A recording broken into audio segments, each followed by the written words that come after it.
नमस्कार शेतकरी मित्रांनो, नॅचरल फार्मिंग विथ देवनी कावजी या यूट्यूब चॅनलमध्ये आपलं स्वागत आहे. तर आपण बघत आहात ही लाल कलरची गावरानी जातीची मका आहे. आपण ही चाऱ्यासाठी पेरलेली आहे, परंतु सध्या या मका पिकावरती लष्करी अळीचा प्रादुर्भाव झालेला आहे. आपण बघू शकता अशा प्रकारे लष्करी अळीने आपल्या पिकावरती हल्ला केलेला आहे आणि आपल्या पिकाचे अतोनात नुकसान करत आहे. तर बरेच शेतकरी आता या अळीला मारण्यासाठी वेगवेगळे रासायनिक औषधे, कीटकनाशके फवारतात. बरेचसे शेतकरी बाजारातून रासायनिक कीटकनाशके आणून मका पिकावरती फवारणी करतात. त्यामुळे काय होते, आपण जो चारा जनावरांना घालतो तो पूर्णतः कीटकनाशकामुळे विषारी होतो आणि जनावरांना विषबाधा होण्याची शक्यता असते.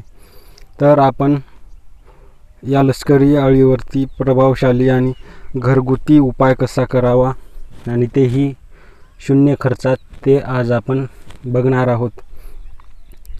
चॅनलवर जर तुम्ही नवीन असाल तर सबस्क्राईब करा, जवळच असलेली बेल आयकॉनवर क्लिक करा आणि आपल्या चॅनलचे अपडेट्स मिळवत राहा.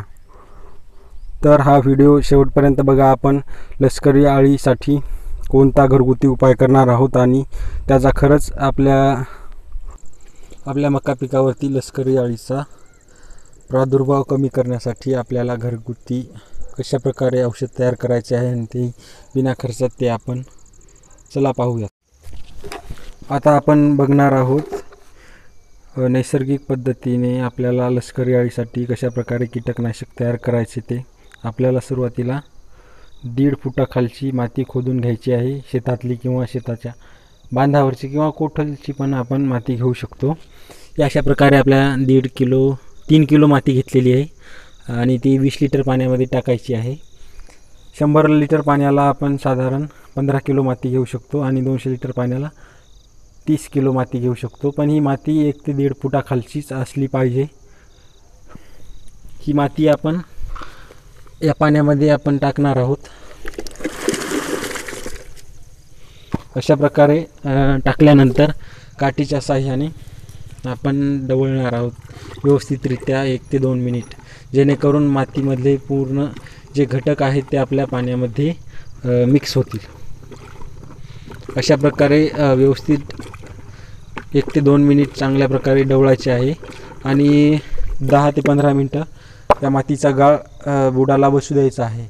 आणि नंतर गाळ खाली बसल्यानंतर वरचे पाणी कपड्याने व्यवस्थितरित्या गाळून आपण पिकावरती फवारणी करायची आहे, जेणेकरून आपल्या नोझलमध्ये किंवा फवाऱ्यामध्ये मातीचा गाळ अडकणार नाही, याची आपल्याला हे करायची, दक्षता घ्यायची आहे.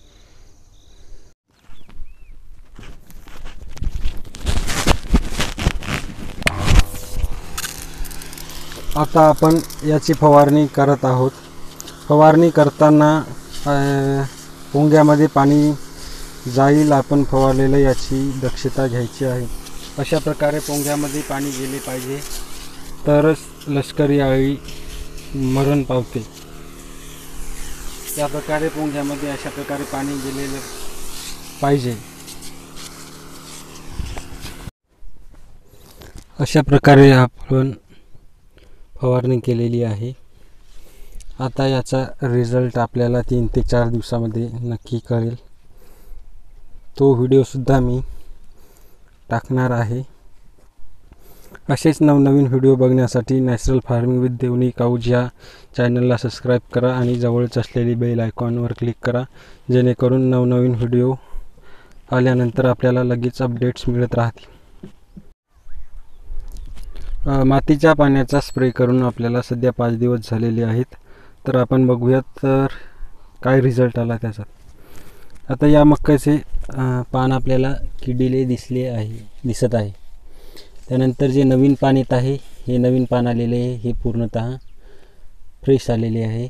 आणि आणखीन जे नवीन पान येत आहे ते पण चांगले आलेले आहे, ज्याच्यामध्ये कोणत्याही प्रकारची कीड वगैरे काहीही नाही. हे बघू शकता आपण, नवीन येणारे पाणी हे चांगली येत आहेत.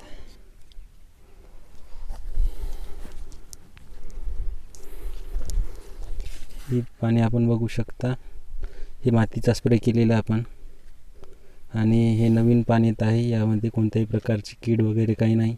हे आपल्याला दिसत आहे तर मातीचा स्प्रे केलेला आहे, त्यामुळे हे माती इथे लागलेली आहे. आणि हे जे नवीन पाणी येत आहे ते पण सुद्धा चांगल्या प्रकारे येत आहे, त्यामुळे बऱ्यापैकी आपल्याला लष्करी अळी कंट्रोल झालेली आहे.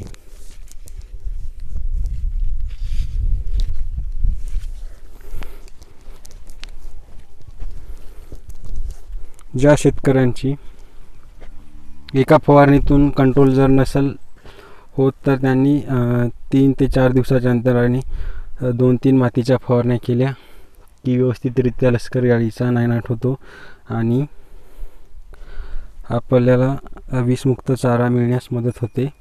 तसेच आपला खर्चसुद्धा वाचतो.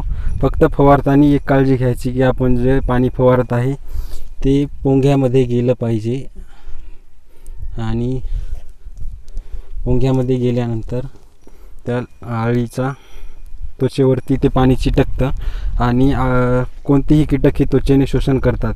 हे गढूळ मातीचे पाणी जर अळीच्या त्वचेवरती चिटकले तर तिला श्वास घेण्यास त्रास होतो आणि 1 ते 2 दिवसामध्ये ती दम तोडून मरून जाते.